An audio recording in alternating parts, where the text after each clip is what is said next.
Hello friend, my self doctor Vineet Sharma, consultant physician. मेरे channel स्वास्तिक mic में आप सभी लोगों का स्वागत है। दोस्तों, जैसा कि हम जानते हैं सर्दियों का मौसम स्टार्ट हो गया है और इस सर्दी में खांसी का होना बहुत ही आम बात है। परंतु किस तरह की खांसी में हमें किस प्रकार का सिरप लेना चाहिए हमें नहीं पता होता है। घर में रखी हुई कोई भी कफ सिरप को हम ले लेते हैं जिससे उसका कोई फायदा नहीं होता है। तो आज हम जानेंगे कि किस प्रकार के खांसी में हमें किस प्रकार का कफ सिरप लेना चाहिए जो कि हमारे लिए फायदेदायक होगा। सबसे पहले हम समझेंगे खांसी क्या होता है। खांसी it is the protective reflex for expulsion of respiratory secretion and foreign particle from air passage. मतलब हमारे फेफड़ों में जमी हुई कफ को निकालने के लिए हमारे बॉडी से एक रिफ्लेक्स आता है जिसको हम खांसी कहते हैं। खांसी दो प्रकार का होता है, एक होता है यूजलेस और एक होता है यूजफुल। जो यूजफुल होता है उसे हम एक्सपेक्टोरेंट कहते हैं और जो यूजलेस जो होता है उसे हम बोलते हैं एंटीटर्सिव। एक्सपेक्टोरेंट क्यों बोलते हैं?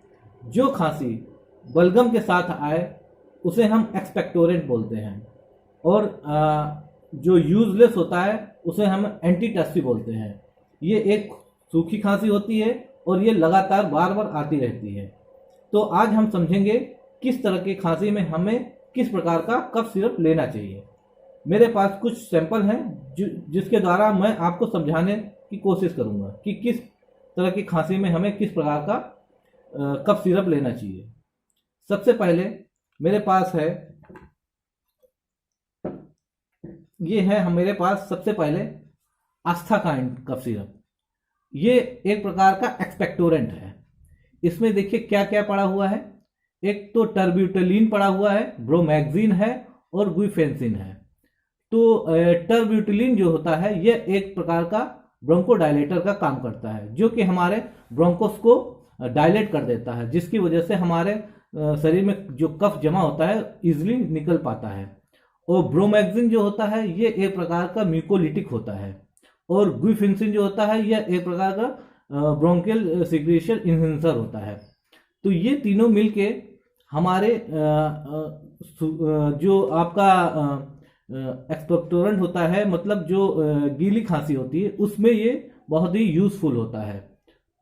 दूसरा जो हमारे पास प्रोडक्ट है कोरेक्स डीएक्स। ये कोरेक्स डीएक्स के नाम से आता है। इसमें इसका जो साल्ट है ये होता है डेक्स्ट्रोमेथोर्फेन और क्लोरफिनामाइड मेलेट। देखिए डेक्स्ट्रोमेथोर्फेन क्या होता है? ये एक प्रकार का नॉन ओपॉइड होता है और ये हमारे कफ सेंटर को सप्रेस कर देता है जिसकी वजह से हमारी खांसी, सूखी खांसी रुक जाती है। और क्लोरफिनामाइन जो होता है ये एंटी एलर्जिक का काम करता है। अगर हमारे शरीर में, अगर हमारे ब्रोंकस में या हमारे फेफड़े में किसी प्रकार की एलर्जी होती है तो उसको भी ये ठीक करता है।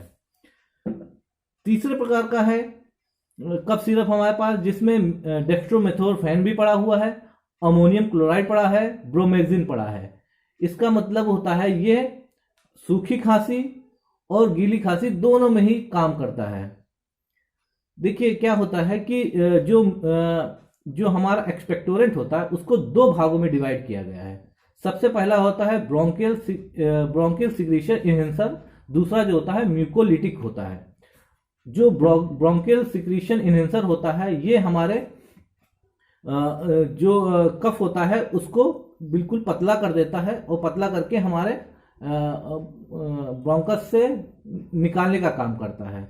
और जो म्यूकोलिटिक होता है वो लिक्विफाई कर देता है जिसकी वजह से इजिली हमारे शरीर से कफ बाहर इजिली निकल जाता है।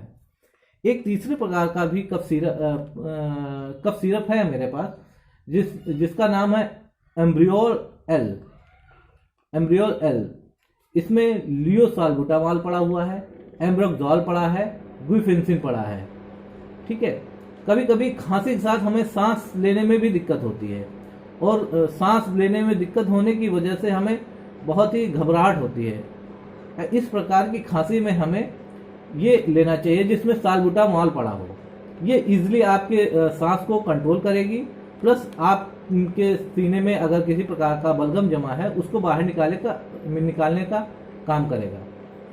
इस प्रकार हम समझेंगे कि किस तरह की खांसी में हमें क्या देना चाहिए। आगे अन्य प्रकार के ड्रग्स के बारे में बतलाऊंगा। अभी यहाँ पे मैं समाप्त करता हूँ। थैंक यू वेरी मच मेरे इस वीडियो को देखने के लिए। मेरे चैनल को सब्सक्राइब करिए, लाइक करिए और आगे ऐसी ही वीडियो मैं बनाता रहूँगा। धन्यवाद।